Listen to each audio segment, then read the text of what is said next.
ملختي باولوس نابسب إفيسون قداماي معراف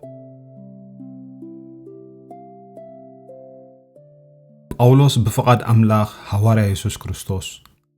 نتوما بإفيسون زلو قدسانن بكريستوس يسوس أموناتن كاب እግዚአብሔር አቦናን ካብ ጎይታና ኢየሱስ ክርስቶስን ጸጋን ሰላምን ምሳኻትኩም ይኹን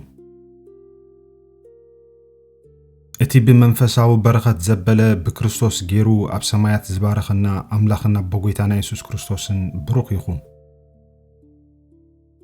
ከምቲ ብፍቕሪ ኣብ ቅድሚኡ ቅዱሳንን መንቅብ ዘይብሎምን ምእንቲ ክንከውን ቅድሚ ምስራት ዓለም ብኡ ዝሓረየና በቲ ፍቁር ብኡ ዝጸገወና ንውዳሴ ክብሪ ጸጋኡ ብፍታው ፍቓዱ ብኢየሱስ ክርስቶስ ንርእሱ ውሉድ ክንኮኖ ቀደም መደበና ብኡ ብደሙ ምድሓን ማለት ከምቲ ሃብቲ ጸጋኡ ዕድገት ሓጢኣት ኣሎና ከምቲ ብኡ ዝመደቦ ስምረቱ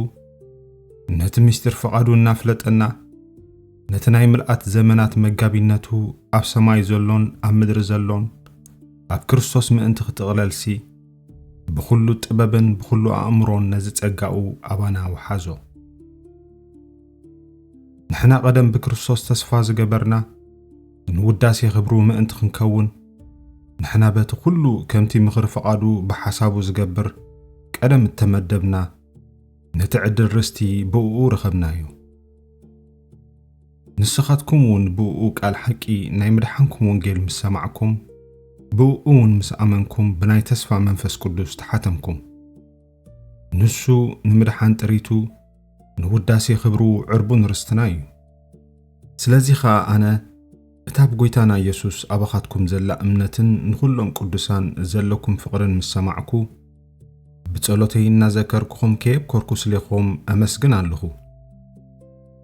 ኣምላኽ ጎይታና ኢየሱስ ክርስቶስ ኣቦ ክብሪ